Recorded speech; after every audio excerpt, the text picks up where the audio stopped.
नमस्कार दोस्तों, लोकतंत्र की यही खूबसूरती कि कभी कभी ऐसा भी मौका आता है जब देश का कोई सत्ताधीश जिसे अपने अपार बहुमत के दम पर यह गुमान हो जाए या अहंकार हो जाए कि वो जब चाहे जिसे चाहे विपक्ष के किसी भी नेता को निशाने पर ले सकता है, जाल बिछा सकता है और ऐसी परिस्थितियां पैदा कर सकता है, ऐसी पटकथा लिख सकता है कि वो संसद से बाहर हो जाए। चाहे देश की सबसे पुरानी पार्टी का एक सीनियर एमपी क्यों ना, 4 बार का चुना हुआ सांसद क्यों ना, चाहे वो राहुल गांधी।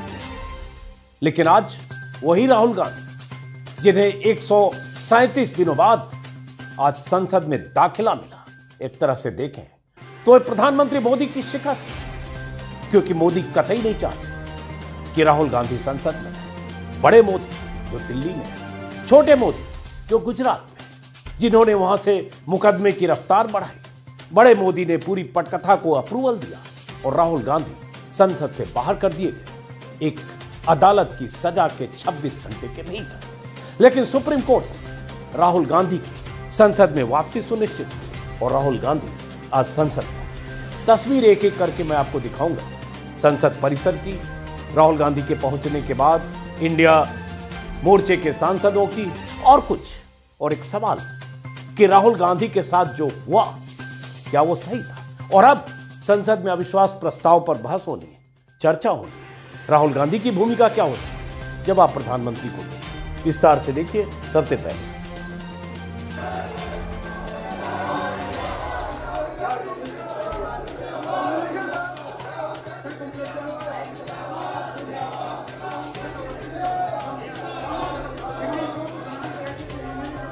यह तस्वीर है जब राहुल गांधी आज संसद पहुंचे 137 दिनों बाद।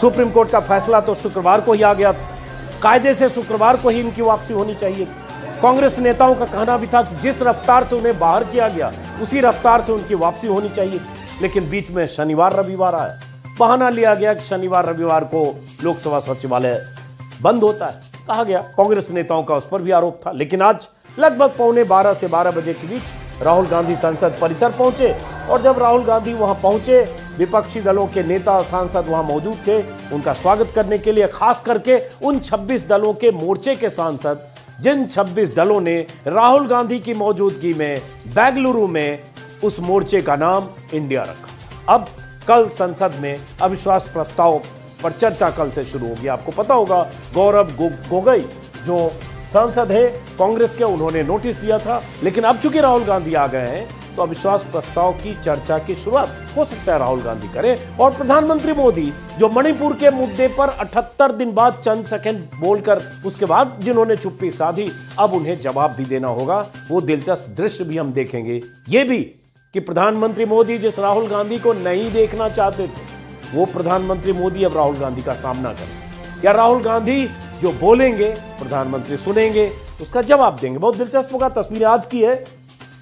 राहुल गांधी ने जैसे ही डिस्क्वालीफाई हुए संसद से 24 मार्च को, तुरंत उन्होंने लिख दिया था disqualified MP, this is official account of Rahul Gandhi member of the Indian national Congress, disqualified MP, अपने ट्विटर हैंडल तुरंत। ये राहुल गांधी का अपना अंदाज था। आगे कुछ और तस्वीरें दिखाऊं। लेकिन आज जैसे ही लोकसभा सचिवालय की तरफ से चिट्ठी जारी की गई, राहुल गांधी की सदस्यता बहाल हुई, राहुल गांधी का ट्विटर हैंडल बदला, मेंबर ऑफ पार्लियामेंट। यही मेंबर ऑफ पार्लियामेंट की जगह यहां डिस्क्वालीफाइड एमपी था। तो राहुल गांधी आज से फिर उसी सदन में वापस लौटे जिस सदन से उन्हें बाहर किया गया था। बार बार बोलता हूं, इस पर हम लोग बहुत बार बात कर चुके हैं। ऐसे नहीं हुआ कि सूरत की एक अदालत ने सजा दे दी, वो सजा गुजरात की 3 अदालतों तक कायम रह गई। उस सजा के कायम रहने पर सुप्रीम कोर्ट ने जो कहा आप जान चुके हो। तो ये सब एक पटकथा के तहत हुआ। वो अदालत, सूरत की निचली अदालत, जहां अपने मुकदमे को गुजरात के उस विधायक ने, पूर्णेश मोदी ने ही स्टे कर दिया था हाई कोर्ट से, उस मुकदमे की रफ्तार तब बढ़ी जब राहुल गांधी ने संसद में अडानी के मुद्दे पर प्रधानमंत्री को घेरा। बहरहाल राहुल गांधी जब संसद में पहुंचे, उसके बाद गांधी की मूर्ति है, यहां भी गए राहुल गांधी। ये तस्वीर संसद परिसर की है।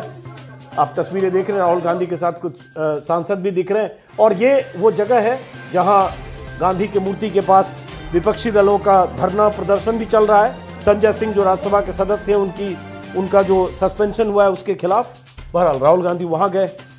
ये कांग्रेस की तरफ से जैसे ही लोकसभा सचिवालय की तरफ से चिट्ठी मिली, 10:39 पर कांग्रेस ने सुबह लिख दिया, नफरत के खिलाफ मोहब्बत की जीत। और नफरत के खिलाफ राहुल गांधी भारत जोड़ो यात्रा लेकर लगभग 3,500 किलोमीटर लंबी उन्होंने यात्रा की थी, आप सबको पता होगा।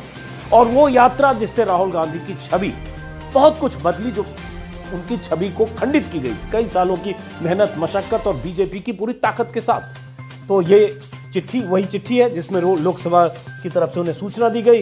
ये तस्वीरें जब राहुल गांधी पहुंचे, और मैं जानबूझकर कुछ तस्वीरें दिखा रहा हूं क्योंकि लोकतंत्र में विपक्ष की आवाज के बहुत मायने हैं। प्रधानमंत्री मोदी की फितरत शुरुआत ही 2014 में उन्होंने की थी कांग्रेस मुक्त भारत, मतलब प्रधानमंत्री मोदी विपक्ष मुक्त संसद की परिकल्पना भी कई बार करते हैं, इसलिए हर वक्त उनके निशाने पर विपक्ष होता है। हर वक्त विपक्ष को ऐसे ऐसे शब्दों से नवाजते हैं जैसे विपक्ष न हुआ देश का दुश्मन। और ये पूरा नैरेटिव इस देश में बीते 9 सालों में गढ़ा गया। तभी तो कल प्रधानमंत्री मोदी सरकारी कार्यक्रम में थे। सरकारी कार्यक्रम में अमृत भारत स्टेशन बनाने का ऐलान कर रहे, वहां भी उन्होंने विपक्ष को घेरा। कायदे से वहां तो उनको सकारात्मक बात करनी चाहिए, लेकिन वो कह रहे हैं कि मैं सकारात्मक हूं, विपक्ष नकारात्मक है, और विपक्ष कोई काम करने नहीं देता, ना करेंगे ना करेंगे करने देंगे। और साथ में क्विट इंडिया का जिक्र करते हुए उन्होंने उसका ना भ्रष्टाचार इंडिया छोड़ो, परिवारवाद इंडिया छोड़ो, तुष्टीकरण इंडिया छोड़ो, ये कहते हुए उन्होंने इंडिया को टारगेट किया। इंडिया भारत का नाम है, इंडिया उस मोर्चे का भी नाम है जिस मोर्चे में 26 दल।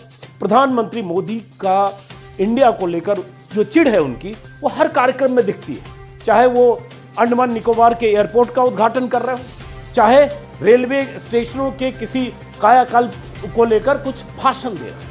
प्रधानमंत्री मोदी एक सरकारी कार्यक्रम में भी अगर उनके दिमाग में विपक्ष इतना रहता है और इस तरह की बातें करते हैं तो आप समझ सकते हैं। भारत के सियासी इतिहास में कई बार मोर्चेबंदी हुई है किसी सरकार के खिलाफ।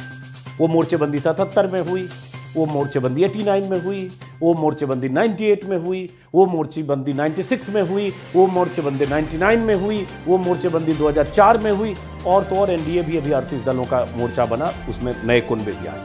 लेकिन एक मोर्चेबंदी फिर हुई है इंडिया, 26 दलों का मोर्चा। उस मोर्चे के सदस्यों ने राहुल गांधी का स्वागत किया। ये तस्वीर भी है जो कांग्रेस दफ्तर की तस्वीर है, जिसमें मल्लिकार्जुन खड़गे जो कांग्रेस प्रेसिडेंट है, सुदीप बंदोपाध्याय हैं TMC leader, Keshav Venugopal, Derek O'Brien, मतलब उस मोर्चे के अधीर रंजन चौधरी, जयराम रमेश, मनोज झा आरजेडी लीडर, ये सारे उस मोर्चे के सदस्य। ये एक दिलचस्प चीज हो गई कि प्रधानमंत्री मोदी के खिलाफ जो मोर्चा रामगोपाल यादव भी दिखे, अब उस मोर्चे में पहली बार ऐसा दिख रहा है कि एक सामंजस्य है, सामंजस्य, आपसी कटुता को भुलाकर ऐसे ऐसे दल साथ आ गए, अरविंद केजरीवाल और कांग्रेस।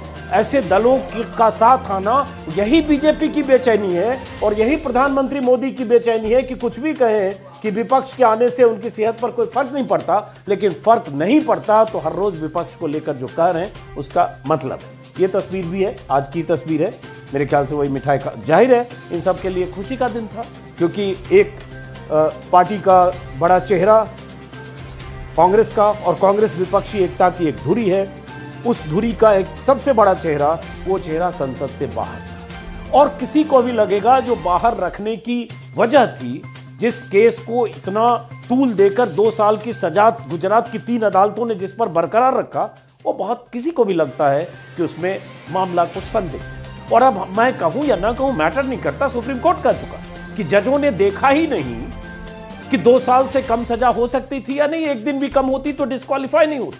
और तो और ऑर्डर में वजह नहीं लिखी गई, सुप्रीम कोर्ट के जजों ने कहा। बहरहाल जश्न का माहौल।